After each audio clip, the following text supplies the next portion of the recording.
Welcome to the Simple Guide to Looking Hot podcast. I am your host, Alexandra Wood.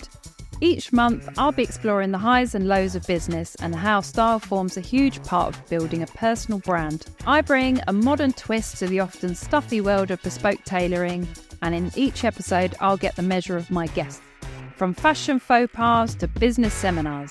So let's get cracking. Hi there, welcome to the first episode of the Simple Guide to Looking Hot.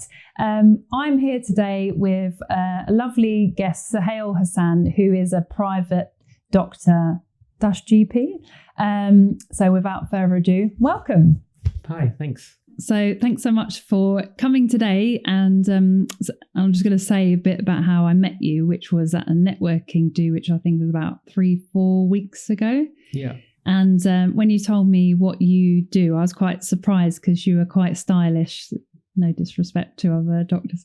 But I think you were wearing a flannel pinstripe, sort of beige sand, two-piece suit and a roll neck jumper, which I thought was really cool. So I thought, okay, I need to know a little bit more about this. But so with that in mind, tell me a bit more about what you do and how you got into it. Okay, so I'm a doctor. I'm a GP. And I've been a doctor. It may surprise your listeners and viewers that I've been a doctor for 24 years. So I graduated in 2000. I went through the training of a junior doctor. I did several jobs in hospital, and then I did GP training. And I finished that in 2005, 2006. So I've been a GP since 2006, essentially. And up until 2021, I was working in the NHS. And then in 2021, I decided I'm going to leave the NHS and start working privately. Now I work essentially as a exclusive private primarily home visiting GP. I go to people's homes, see them there, and try and help them with Let's cut that. Bloopers are allowed. I go to people's homes, see them there, and try and remove all the hassle of seeing a doctor. Yeah. Oh, cool. So what made you do the switch from, and also 2 questions, sorry. But the first one is, what is the difference between a GP in the NHS to being a private doctor? Because some people watching, listening might be like, okay, so what's the difference to each of those? So, I mean, I love medicine and I love being able to help people and listen. And that was the main problem I found in the NHS. 10-minute appointments, 1 problem per consultation, and a conveyor belt of people, one after another. And I didn't feel this was the sort of type of medicine that I wanted to practice. I like to give people time. I like to listen to them. I like to be able to really get to the bottom of what their problem is. And that was how general practice was. I come from a long, long history of medics. So essentially, for me, medicine is like a genetic disorder. It runs 5 generations in my family. Oh, wow. So my father was a GP, and I remember when he was a GP, when I was young, I was studying for my A-levels. Used to get a call at 12 o'clock midnight, someone saying, can you come out and see me? So it was a personal relationship. You knew the patient knew you. And it was really nice to be able to look after a whole generation of the family. Yeah. And now I think we'll all agree that this is clearly not the case. It's hard to get a doctor's appointment. And when you do, it'll never be the same person 2 times in a row. And so being private doctor, is this something people can pay for, not buy, but separately, or would you have to have private health insurance, or could I be on the NHS but actually I want to have sort of more direct access and then I could pay for your services? Like, how does that side work? So, I mean, it could be a combination of all of them. Some of my patients are still registered with an NHS GP. A couple of families I look after see me solely, and they pay for my services. If they have insurance, I'm not currently registered with insurance companies, but I can provide an invoice to them to claim from the insurance. So any of those models are possible. You've told us how long you've been doing it. So is it about 3-4 years as a private doctor? 3 years, yeah. And how's it been so far? And what's your journey been like, highs and lows? So the lows actually came before I made this switch. I was in a partnership, actually, where my dad was one of the partners. He wasn't the problem. One of the other partners I didn't get on with at all. And it was like the worst marriage you can imagine. So I needed to have a divorce essentially from that a really toxic relationship in that partnership. That was 2012. And at that point I was considering leaving medicine altogether. I was so disillusioned with with how that had worked out. What would you have done out of interest? So, yeah, I've always liked writing. And when I was at school, junior school, in fact, one of my teachers said, you should become an author. But I told my parents, as a typical Asian parents, no, you're not going to do medicine. You're not going to do any artistic type of degree. You can do accountancy, dentistry, medicine, something respectable. So never any pressure for me to do any particular career. Yeah. But they always wanted me to do something that they perceived was respectable. Would you write a book now? This is not one of my questions, but now I have to know, would you write a book on medicine, do you think? It's not something I thought of, but yeah, I'd love to. It'd be quite cool. Simple guide to being bleep healthy. I was trying to think of what the title was. So back to the highs and the lows. So that was obviously a low before. Have you had any, what are the highs since you've been on your own? So since I've left and I've now been able to work on my own terms, I can set my schedule. I can work when and where I like. That affords me flexibility to spend time with my family and do things that I really enjoy, as well as devoting really quality time to the people that I do see. Yeah. Yeah. And just remind us how old your children are. So I've got 3 children. Yeah. 9-year-old daughter, 6-year-old daughter, and a 4-year-old boy. Will they be going into medicine, do you think? Or would you encourage them to be authors and let them go for it? So this was really interesting because I've written several pieces for newspapers, and I think it was for the I wrote why I left the NHS and why I would not encourage my children to do medicine. That's cool. That's not to say I would not let them do it if they really expressed a desire to do so. But I think the health service and the health system has gone downhill massively. Yeah. I see so many people who are burnt out. Particularly, I'm a GP, so my colleagues and friends who are GPs leaving the profession in their mid-50s, people not joining general practice. And it's really difficult time leaving to go abroad to Australia, Dubai, Qatar, all of these places to try and find a better work-life balance. So it's tricky, So is it a saturated market being a private doctor now, that if people are sort of running away from the NHS, or are you kind of a niche in what you do? So I think in central London, there will be several private doctors. We're all familiar with Harley Street, Wimpole Street, that type of area. But where I'm based in Greater London, there's fewer doctors, fewer private doctors, and particularly home visiting doctors is not a common phenomenon. There you go. A market in our other location, Hertfordshire, because you're in Hertfordshire as well, aren't you? Yeah. Perfect. Well, I always think it's quite nice to, we always think everything's centred around central London, but there's so much more out there. And so that's really great to know. And in terms of like how you interact with your clients and everything that you do, what do you bring? What's your USP? What's your unique strength, do you think? So I think that personal touch, what I like to say is modern medicine with traditional bedside values. So that bedside manner where, as the doctor knows you, you know the doctor. There's no scrolling through a long computer list to say, okay, when did you last come in? I went to see someone just yesterday and there was no looking at the computer. I was at their home. I knew all about them. And it was just that nice relationship. So that sort of personal touch, you could like bespoke tailoring. Yeah. So bespoke medicine. Yeah, there's actually a lot of similarities in it, because you want to know you've got the expert, you want to have someone you can trust and that knows you. You're not having to kind of repeat all the same information again. I'm getting on board with this. I might have to sign you up. And so what one piece of advice would you give to someone setting up their own business or going like solopreneuring? So I think having come from a career that is basically, you're not spoon-fed, but you're always guaranteed a job as a doctor in the health service, in the NHS. So going from that, where you know that whether you're going to be working as a partner, as a locum, as a salaried doctor, but there will be work available, to now running your own business where you're responsible for the marketing, you're responsible for basically doing the clinical work and also all of the other admin around it. One has to realize that there's a lot of uncertainty in that. And there will be times where you will hit obstacles and you hit problems, and then you have to be big enough or have the faith that you think you'll be able to overcome these problems. Yeah. Because there will be times where you think the income is going down, or it's too difficult trying to manage all of these things yourself. Yeah. what spurs you on every day? You know, have there been times where you're just like, this is a bit hard, I think I will write that book?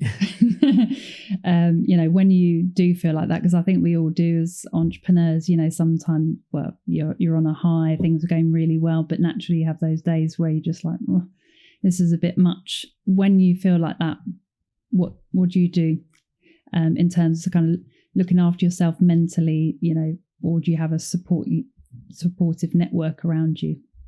So my wife is very supportive of me. She always says, well, these are expected. Her family from Pakistan are sort of a business family. So she said, this is the nature of business. Yeah. Ups and downs.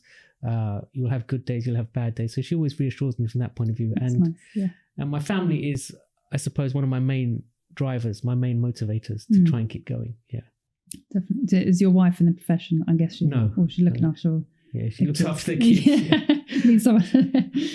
Doing what you do, and probably the main reason why I came and spoke to you was, you know, the way you dress. So do you consider that a big part of what you do? I think so. Yeah. And I think, unfortunately, there's two things I think doctors don't do well. They don't speak well. They can do all the medical knowledge, but they're not able to articulate themselves. I'm making a gross generalization, but I feel doctors cannot generally articulate themselves eloquently when they're speaking, or even in written communication. And number two, they don't dress well. So I put this thing out on LinkedIn a couple of years ago that should male doctors wear a suit? Yeah. And the responses I got were really interesting from both medics and non-medics. And no, it's not. If he or she knows their clinical knowledge, why should they wear a suit? And I always, even when I was working in the NHS as a GP, wore a jacket and trousers. I never came in a shirt or a jumper. And I have this weird protocol, I suppose, where in winter I'll put on a tie. Yeah. In summer I won't wear a tie. So when we're at that transition now where I'm not wearing a tie, it's not quite cold enough yet. But so you haven't determined it as winter today? No, not yet. I think we're just not quite in winter now. Next week. But yeah, so I always try and dress in a suit or a jacket and trousers. Yeah, I think you look great. I was like, this guy's pretty cool and trendy. I like it. And dare I say, where do you buy your pieces from? Because, you know, you're nice and slight as well, you know, and it's nice because our clients are all different shapes and sizes. And so, you know, different brands suit different types of styles of men. So I said to you, I thought it might have been Suit Supply, but you told me it's Pinny Palmer. Is that correct? Yes, that's right. Yeah. Where do you tend to buy your pieces from? So whilst I'm talking to an English tailor, I did mention like Italian tailoring. Yes, yeah. The softer shoulder, the slightly more fitted, less structured look, because I think British tailoring is quite structured. Although, of course, if you're going bespoke, you could, I suppose, go for anything. Yeah. But yeah, the Italian style, the Italian fit, the cloth, the wool that they use. So Bodgy and Pinny Palmer are my two sort of go-tos. Yeah. But you're very slight, and a lot of our clients will say, because am I allowed to mention your age? Yes. Amazingly. Yeah. So Suhail's 49, which is crazy because he looks about 12. So you might want to sign up to him just for that. And I've completely forgotten what I was going to say. But yeah, most of our clients are like 45 plus and they go, Alex, going to do something about the dad bod. You do not have the dad bod. So you're 49, slim, look mega young. And so they'll say that's fine for him, but he can get away with this kind of tailoring. So, you know, the softer look definitely looks better if you're kind of much slimmer and have no dad bod tummy. Yeah. So yeah, cool. And how has your style evolved over the years? Have you always, I mean, I guess you've only really started your business 3-4 years ago, so still early days, but was that one of your like main objectives to be like, I've got to look sharp because you said when you're in the surgery before you'd always be smart. So it's clearly something you've always thought about. Is that the case? Yeah. So I wouldn't say I would shop in Italian suit stores, but I did wear suits. So more so from the high street type of suits. And now, even though they're Italian, I still have to have them tailored. Yeah. So I still have to have normally the waist taken in and the hem taken up. Yeah. And the jacket made a bit more streamlined. So I would never do that when I was in the NHS. I just buy a suit off the peg. Probably the shoulders would be too big hanging off my body. So now I take a bit more effort in that. I try and make this suit, buy a suit that I know will hopefully fit, and then have it slightly tweaked by the tailor. Yeah. So it's basically evolved from your suits not fitting you to now fitting you, and probably upgrading to nicer brands and kind of thinking about having them nipped and tucked and tailored. That's your kind of evolution, I guess. So that's pretty cool. But yeah, as I said, referencing back to when I met you, I thought that's for me is one of your like USPs, is that you don't look like a typical doctor. And I think that's really cool, you know, particularly like with our brand, we're trying to be something a little bit fresher and taking away the stuffiness, and the idea that you don't look like the typical doctor really works in your favour. So I think you're nailing it. You probably know this, but like people make judgments about the way people you are dressed in within 7 seconds. Do you see it as your personal brand? So obviously you care about how you dress, but do you see it as part of your actual personal brand when you're looking, you know, people think about logos, colours, etc. But are you thinking about, you know, does this represent who I am and what my offering is? Do you take it that seriously? Probably not formally, but maybe subconsciously, I do think that I need to be presentable.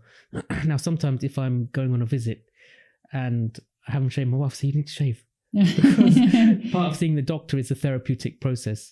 So the doctor needs to look presentable. Yeah. So even down to that level of detail, having shaved or not shaved before we're going to see a patient. But when you're buying your pieces, do you tend to just sort of buy the pieces that you like? You're not kind of actively sort of thinking, okay, this will make me look this certain way. No, yeah, I'm probably not thinking that actively. I just think I like this suit. Probably that sand flannel one you saw was a little bit off what I normally go for. I normally go for the grey and the blue and the navies. Yeah. So that's pretty classic, I think. But that I really loved that when I saw that. I thought this looks really nice. So yes, because interestingly enough, I looked on your WhatsApp, which has some of your services, and those images for me were a bit more typical of a very smooth doctor. But you had your sort of blue pinstripe suit, whereas like I love this because it makes you look kind of fresher, even more youthful. Not that you need it, so it's nice. I think it's a good choice. So it's really interesting how it does kind of reflect. You know, these are the things I think about, but you know, yours is helping cure people, right? Yeah. So be honest. When you were asked to be on this podcast, have you thought about the way you dress more so in today than you have in the last 10 years? Probably not, because it's something I was actively thinking about. I did think about what suit I would wear coming here. So I did choose this suit specifically. Yeah. Because I thought it was slightly different from the classic navy, etc. But just sort of as I've said, I think we should be well presented when we're seeing people who may be in pain or may have difficult issues to discuss. Seeing someone who's well presented hopefully gives them the impression that this person is professional, knows what they're doing. I completely agree. Perfect.